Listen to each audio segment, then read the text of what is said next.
नमस्ते,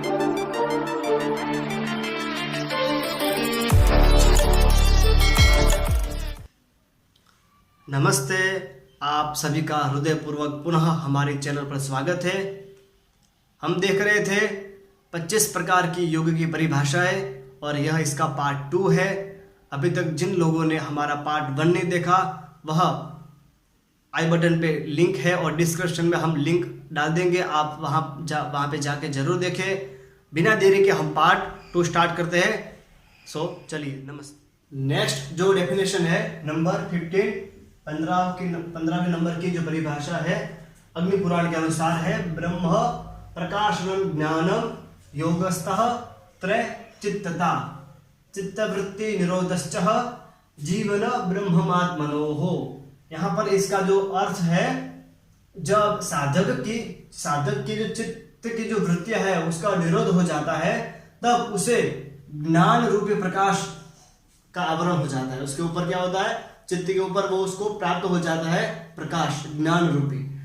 उसको वो प्रकाश प्राप्त हुआ तब वह जो है ब्रह्म में विलीन हो जाएगा। क्या होगा, ब्रह्म में विलीन होगा और उसको ही बोलते हैं योग। उसको क्या बोलेंगे, योग।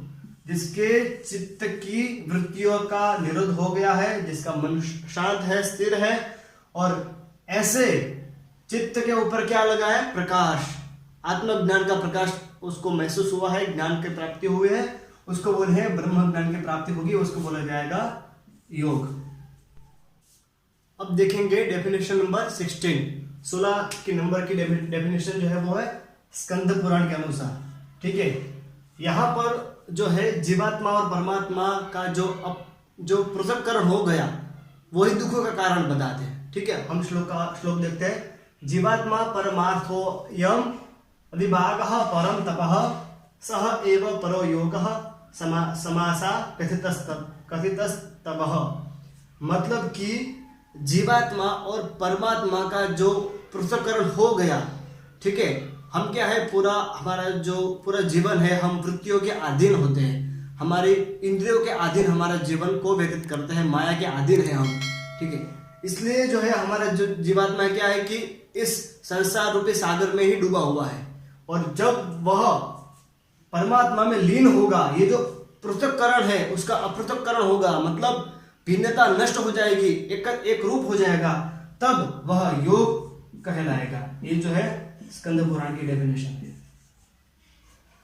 डेफिनेशन नंबर 17वीं जो डेफिनेशन है लिंग पुराण के अनुसार है। ठीक है, योग निरोधो वृत्तेस्तु चित्तस्य द्विजसत्तमा। यहाँ पर जो है योग कब कहलाएगा, जब चित्त की वृत्तियों का निरोध हो जाना। ठीक है, निरोध करना, पूर्ण रूप से चित्त वृत्तियों का समाप्त हो जाना, वो चित्त जो है फिर परमागति को प्राप्त होगा, वह कहलाएगा योग। 18 नंबर की जो डेफिनेशन है, 18वें नंबर की जो परिभाषा है वह वैशेषिक दर्शन के अनुसार, सूत्र नंबर यहाँ पे लिखे है, इसके अनुसार है। ठीक है, जो डेफिनेशन है, तदनारंभ आत्मस्य मनसि शरीरस्य दुखा भाव संयोगः। ठीक है, जब मन जो है वह आत्मा में लीन हो जाएगा, ठीक है, मन जो है, चित्त जो है संपूर्ण रूप से आत्मा में लीन हो जाएगा, तब शरीर के जो दुख है, दुखों का जो हम आभास होता है, शरीर के जो दुख है वह सब नष्ट हो जाएंगे और ये मन और आत्मा का मिलन जो है, संयोग है, उसको ही बोलते हैं योग। ठीक है, तब वह योग सिद्ध होगा, ऐसा कहलाएगा। यहां पर जो है डेफिनेशन नंबर 19 नंबर की डेफिनेशन जो है महर्षि अरविंद जी बता रहे हैं कि जीवन को बिना जीवन को खोए भगवान की प्राप्ति करना ही योग है। मतलब योग में ऐसी कला है, बिना हम जीवन को खोए, जीवन जीते हुए भी योगों को कैसे प्राप्त करें, कैसे योगों को सिद्ध किया जाए, ऐसी कला जिसमें है वह योग है। हमारा जो देह है, मनुष्य देह, बहुत जन्मों के अनंत उसके बाद हमको यह देह प्राप्त हुआ है। कहते हैं कि दुर्लभो मानुषो देहो देहिनाम क्षण भंगुरः। ये जो दुर्लभ मनुष्य हमें प्राप्त हुआ है वो कभी भी क्षण भंगुर है, कभी भी नष्ट है। नष्ट हो जाएगा। ठीक है, जितना हो सकता है योग मार्ग पे चलिए और योग को सिद्ध करें। 20 नंबर की डेफिनेशन यहाँ पर स्वामी विवेकानंद जी बता रहे हैं कि प्राचीन ग्रंथों का अध्ययन ही योग है। प्राचीन पुरातन ग्रंथों का अध्ययन करना, जैसे कि वेद, उपनिषद, पुराण, धर्मशास्त्र, स्मृतियाँ, ठीक है, श्रीमद् भगवद गीता, ऐसे पुराने ग्रंथों का अध्ययन करना। क्यों अध्ययन करना? ताकि उसमें जो वर्णित घटित जो क्रियाएं हैं उसका हमें पालन करने से हमारे जीवन में दैनंदिन दिनचर्या में उसका नियमित रूप से आचरण करने से हमें योग प्राप्त होगा और हमें सुख, शांति एवं समाधान की प्राप्ति होगी। इसलिए हमें इन ग्रंथों का अध्ययन करना चाहिए। 21 नंबर की डेफिनेशन जो है, गुरु ग्रंथ साहिब के अनुसार निस्वार्थ भावना से कर्म करना ही सच्चे धर्म का पालन है। ठीक है, यहाँ पर सच्चा धर्म इन्होंने वर्णित किया है कि सच्चा धर्म क्या है, तो निस्वार्थ भावना से सेवा करना, और यही वास्तविक योग है। इनके अनुसार जो है यही वास्तविक योग है कि आप किसी भी धर्म के हो, आप सच्चे भाव से किसी और की, व्यक्ति की, किसी हर एक प्राणी की सेवा कीजिए, और यही जो है वास्तविकता के रूप में योग है। डेफिनेशन नंबर 22, नंबर 22, ठीक है, रागीय राघव के अनुसार जो उनकी जो बुक है, उन्होंने जो पब्लिश की हुई बुक है गौरवनाथ और उनका युग, इस बुक में उन्होंने परिभाषित किया है योग को कि शिव एवं शक्ति का मिलन ही योग है। शिव और शक्ति का मिलन हो जाना ही योग है।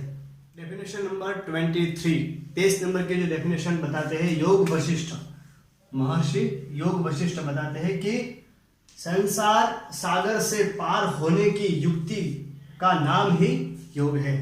ये जो संसार जो सागर है, इसमें से पार होने की जहां से युक्तियां मिलती है हमें, और उस युक्ति को आजमा के हम योग को पा सकते हैं। डेफिनेशन नंबर 24, ठीक है, ये जो है योग शास्त्र के अनुसार है। यहाँ पर कहते हैं कि सर्वचिंता परित्यागो निश्चिंतो योग उच्यते। सभी प्रकारों की चिंताओं से, आदि दैविक, आदि भौतिक, आध्यात्मिक, त्रिविध का जो दुख है उससे परे, ये सभी चिंताओं से निश्चित हो जाने के बाद एक अवस्था जो आती है उसको बोलते हैं योग। क्योंकि हम अभी क्या है कि हम पास्ट में जीते हैं या फ्यूचर में जीते हैं, प्रेजेंट में हम नहीं जी पाते। ठीक है, अगर सभी चिंताओं का निश्चित हो गया, एकदम चिंता सब मिट गई, तो ऑटोमेटिकली अपना जो मन है वो स्थिर हो जाएगा। मन स्थिर है तभी वो उसको योग प्राप्त हो सकता है। डेफिनेशन नंबर 25, ये जो है 25वीं परिभाषा योग की, ये मैत्रायणी उपनिषद के अनुसार है। यहाँ पर बताते हैं कि एकत्वम प्राण मनसो ऋतेन्द्रियाणाम तथैव च सर्वभाव परित्यागो योगः इत्यभिधीयते। यहाँ पर सभी इंद्रियों का जो आहार है उसका परित्याग करना, सभी प्रकार से सर्वभाव से परित्यागो, जो है इंद्रियों का जो आहार है उनको परित्याग करना, और सभी इंद्रियों को मन से एकाग्र रखना, एकाग्र हो जाना, मन में विलीन हो जाना, और वही मन जो है वो प्राण से, इंद्रिय जो है मन और मन जो है वो प्राण से एकत्व भाव हो जाएगा, एक रूपता हो जाएगी, तभी वह योग इति अभिधीयते, योग जो है वो तब वह योग कहलाता है। ठीक है, ये रहे थे हमारे 25 डेफिनेशंस ऑफ योगा। योग के और भी योगी की परिभाषाएं जो है वो बहुत ही उपयुक्त है, तो उसके बारे में भी हम जानेंगे। सबसे प्रथम जो है, मानवीय जीवन की सुप्त शक्तियों को जागृत करके जीवन जीने का शिस्तबद्ध प्रयास करना ही योग है। यह किसने किया, किसने बताया है? योगी अरविंद जी ने। ठीक है, दूसरे नंबर की जो है, शारीरिक, मानसिक, आध्यात्मिक, नैतिक, भावनिक, सामाजिक, बौद्धिक, ऐसा मानवीय का सभी प्रकार से सर्वांगीण विकास होना ही योग है। यह स्वामी विवेकानंद जी हमें बताते हैं। तीसरे नंबर के जो है, स्वामी शिवानंद जी बताते हैं कि जीवात्मा परमात्मा का ज्ञान पूर्वक संयोग होना ही योग है। यह जो है स्वामी शिवानंद जी ऋषिकेश से है, वो हमें बताते हैं। नंबर 4 जो है, योग मानवता के लिए संदेश है, वह संदेश उसके शरीर, मन एवं आत्मा के लिए है। यह है स्वामी कुवलयानंद जी लोनावाला से कहते थे। ठीक है। फिर जो है योग शरीर और मन को संतुलित करने तथा उनके कार्यों को तेजस्वी बनाने की एक विधि है। यह किसने कहा है? स्वामी सत्यानंद मुंगेर बिहार से इन्होंने कहा है। अभी जो है योग आध्यात्मिक कामधेनु है। योग क्या है? आध्यात्मिक कामधेनु है, उससे जो मांगा जाए वह मिलता है। यह किसने कहा? डॉक्टर संपूर्णानंद जी ने। ठीक है। और भी है, गौतम बुद्ध जी भी कहते हैं कि अथ दीपो भव। ठीक है। और अंतिम जो है सेल्फ रियलाइजेशन इज योगा। ठीक है। स्वानुभवी योग है, अपने निज स्वरूप का आभास हो जाना, प्राप्ति हो जाना, वास्तविकता ज्ञान हो जाना ही योग है। हमारे इस वीडियो देखने के लिए आपका बहुत बहुत धन्यवाद। मिलते हैं अगले वीडियो में, तब तक के लिए नमस्ते।